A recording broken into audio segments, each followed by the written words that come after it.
But that's very different to how we would build products now, because we have wages and bills, and if we have to, when we look at the projects that we do, they have to have a financial gain to them, or certainly need to wipe their face to keep us going. Yeah, you know, right. it's interesting, this one, because I'm going to sort of jump right ahead of myself here, because success for us is to keep us going and live the life that we want to live, which means that's the complete success. Yeah, so as opposed to monetary success. Absolutely, it goes hand in hand. We all need money to feed the bills. Yeah, that's about right, actually.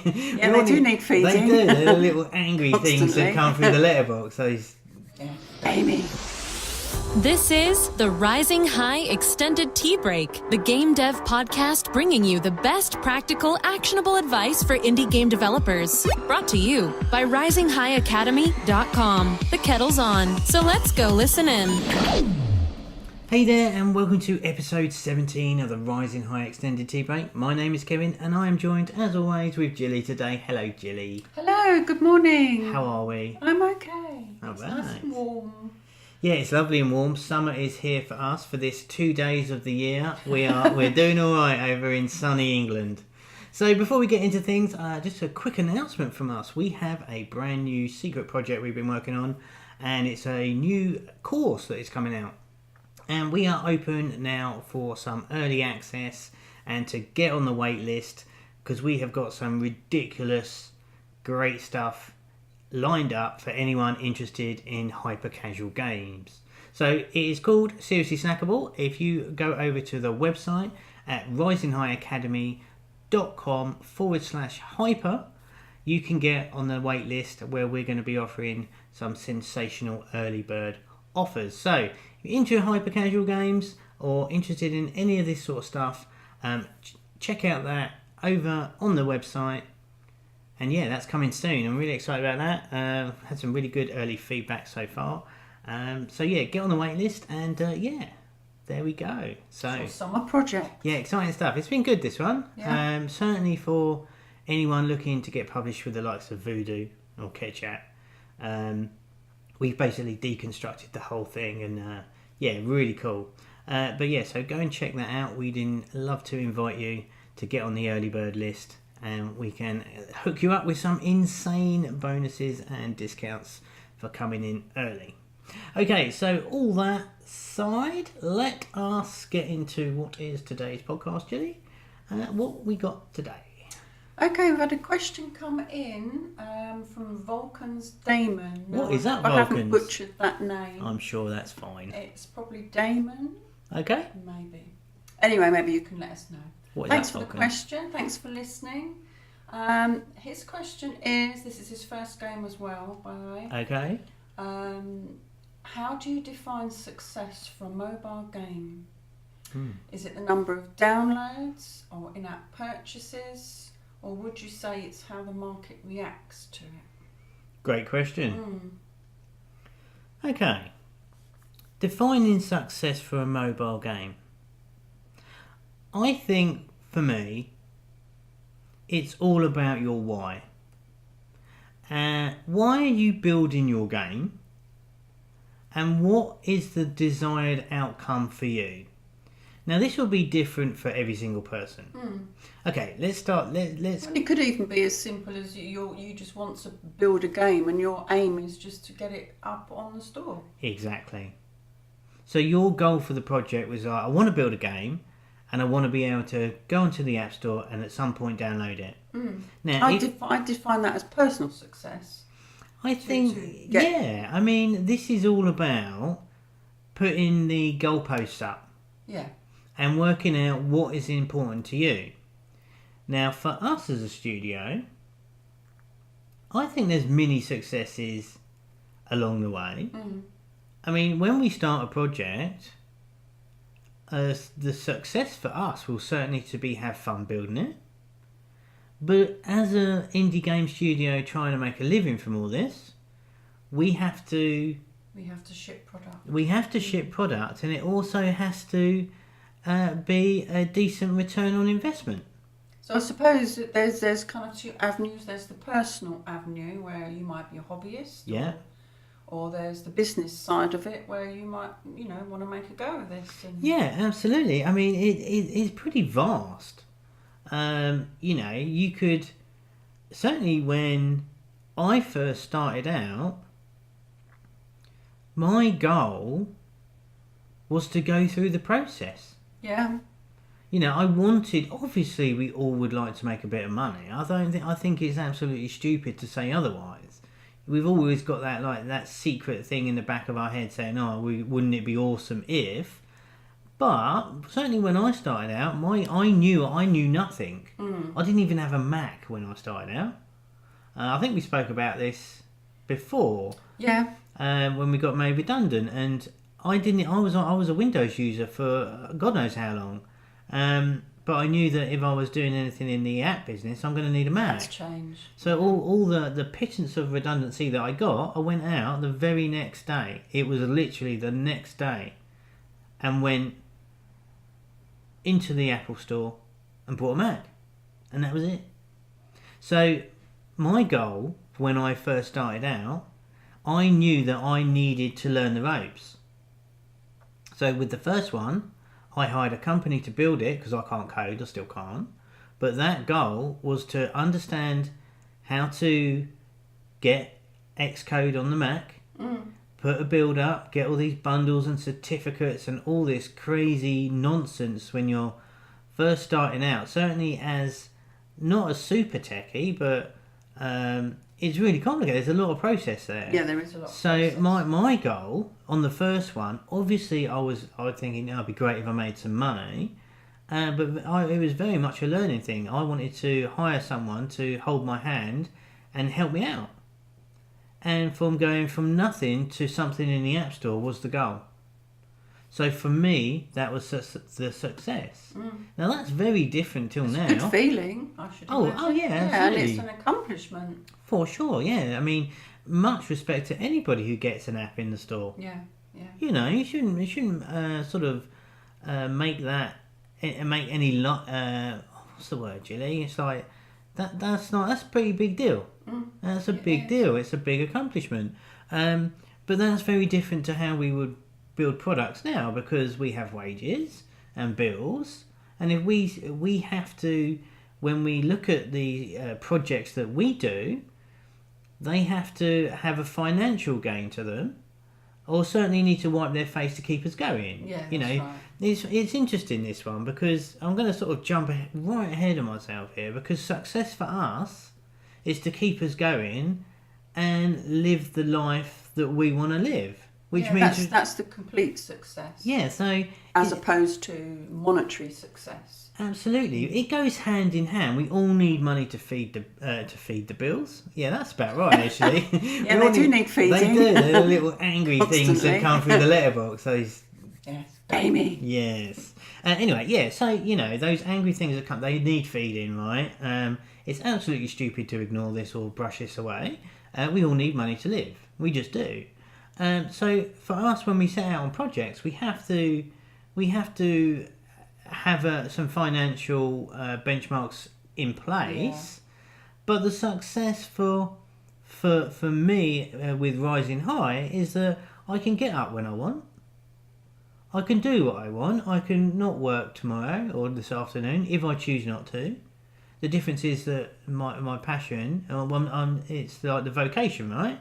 It's like, I love doing this stuff. This is the sort of stuff I'd be doing if I didn't have a day job.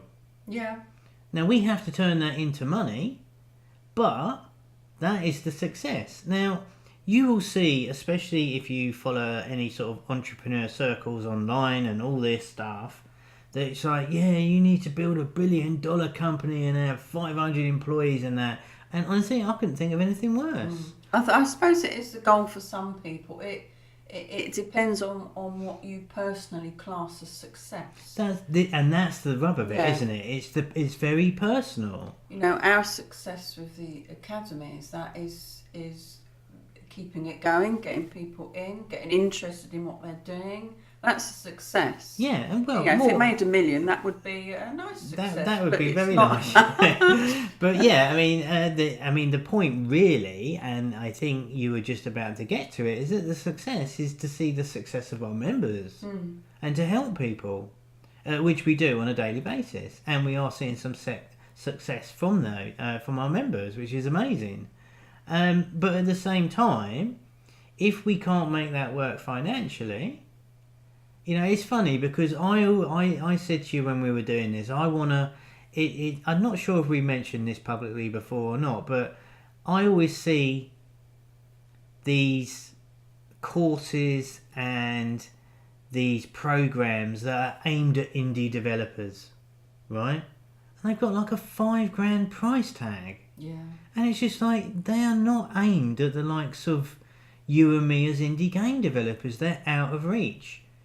So we decided to price really low. So you can come into the academy now and get all the workshops, all the live sessions.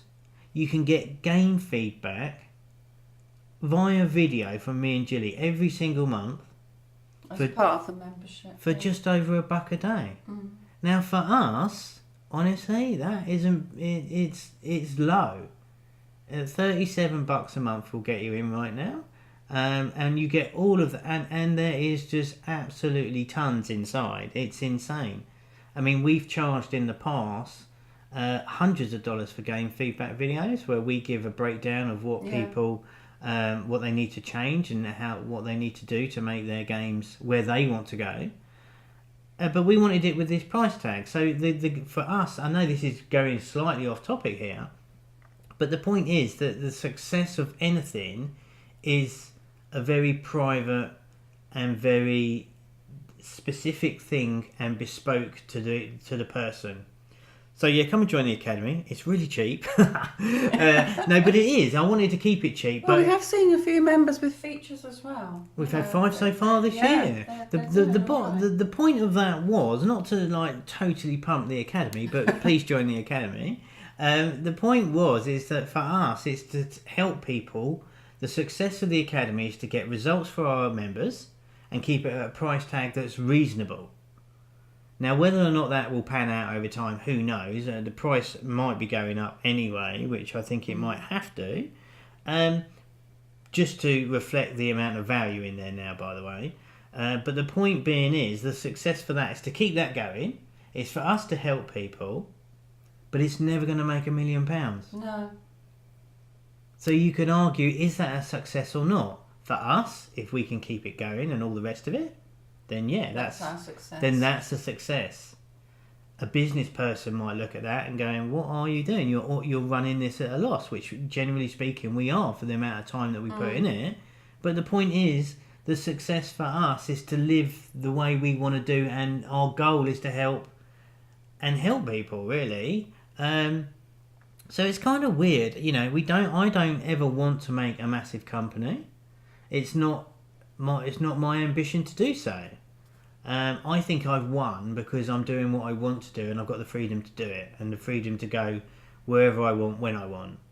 But for you, it might be something completely different. So to bring this back on point, Vulcan, to your point, sort of kind of hone in and define a success for a mobile game, would you say it's the number of, specifically for the game, is it the number of downloads? Yeah, so for me, to get this on track, Vulcan, sorry about that mini rant there. So the point for me, if you're looking about the number of downloads, that's a complete vanity metric for me. If you've got, it's really your conversion rate within your game. If you're looking for money, it's your average revenue per daily active user, which then downloads play a part. So that if you've got a high ARPU, or I can never do the acronym thing in my bobs, but if you've got a high conversion or high revenue per daily active user, then downloads is something you want.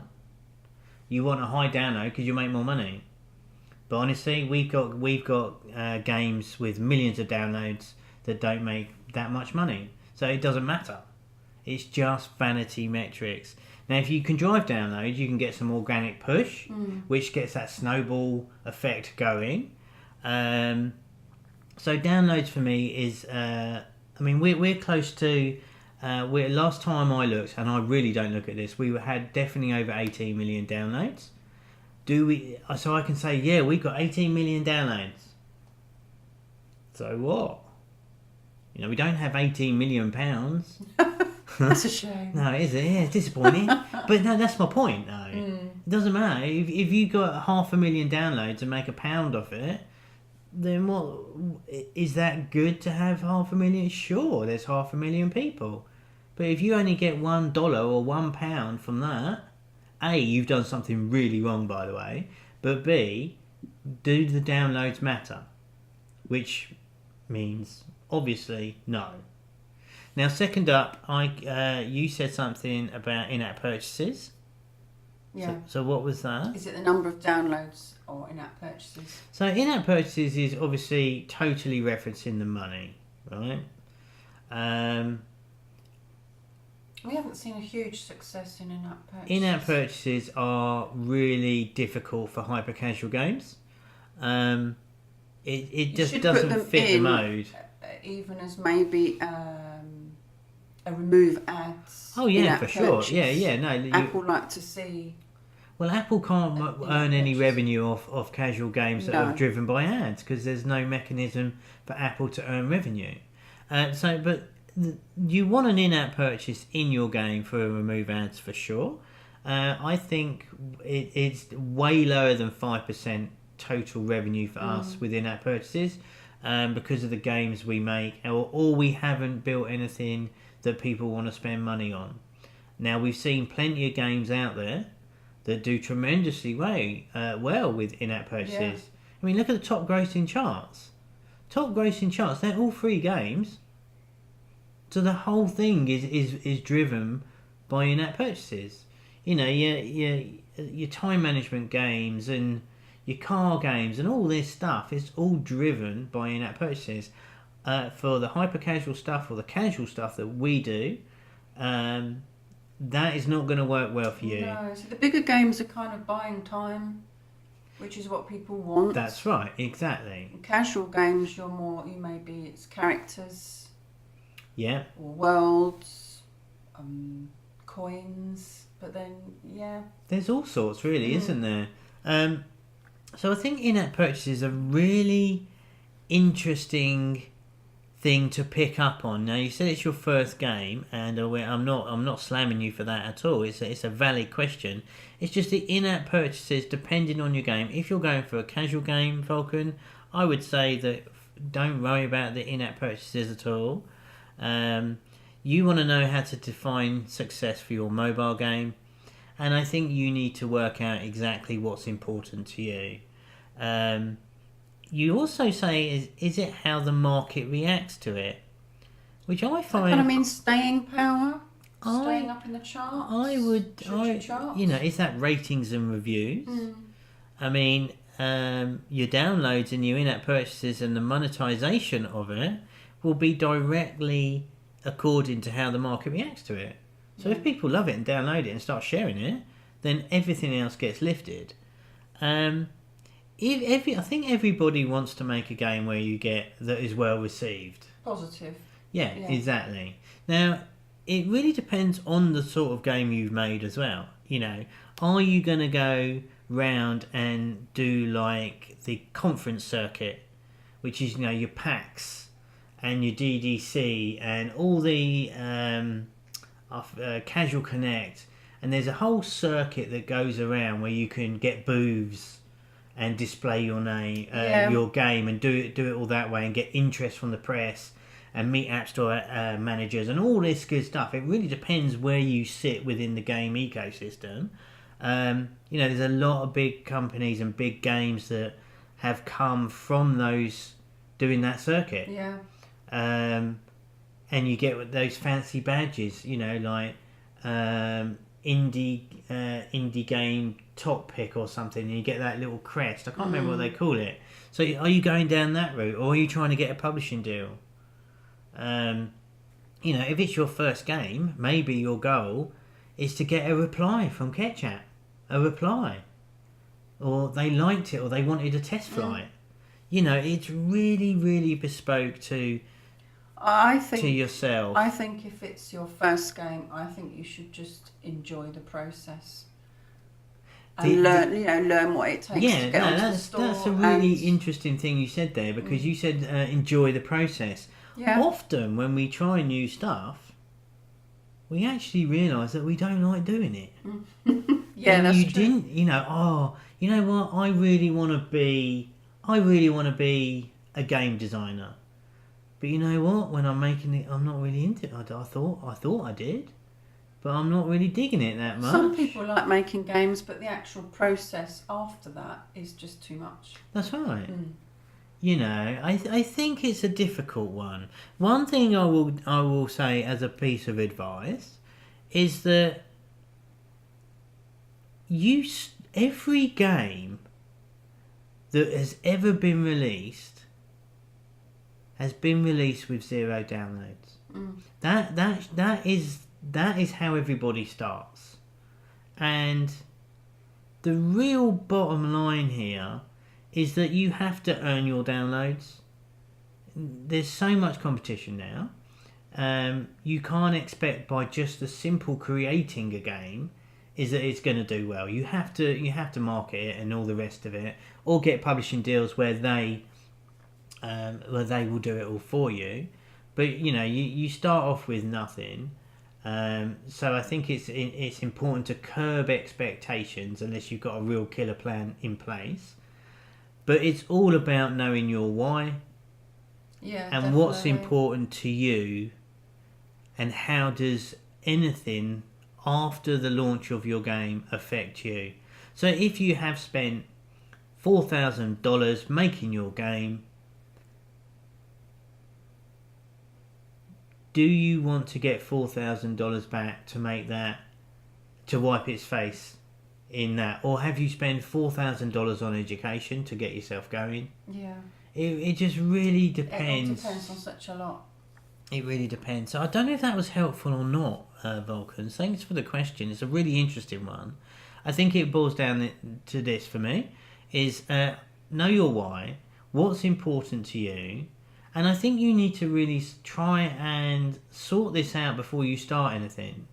Yeah. What do you want to happen? Where you going? Because whatever it is that you want to happen with game building, or to be honest, with anything, is that your actions have to reflect your ambition. So if you want this thing to happen, you have to make sure that you're making steps or doing your actions to move yourself towards that to the best that you can. So if you want it to be ROI positive, then you've got to work out how you're going to get people to play your game and how they're going to part with their money. If you want to learn the process, then you need to go through and finish it to the end and get it in the store.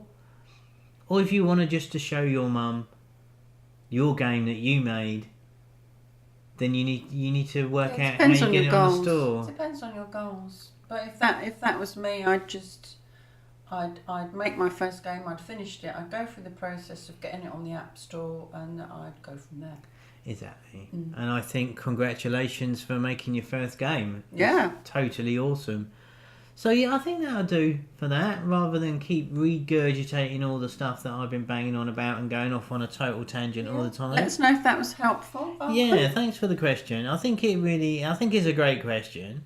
But yeah, know your why and work out what would success mean for you, and match your actions to get you there.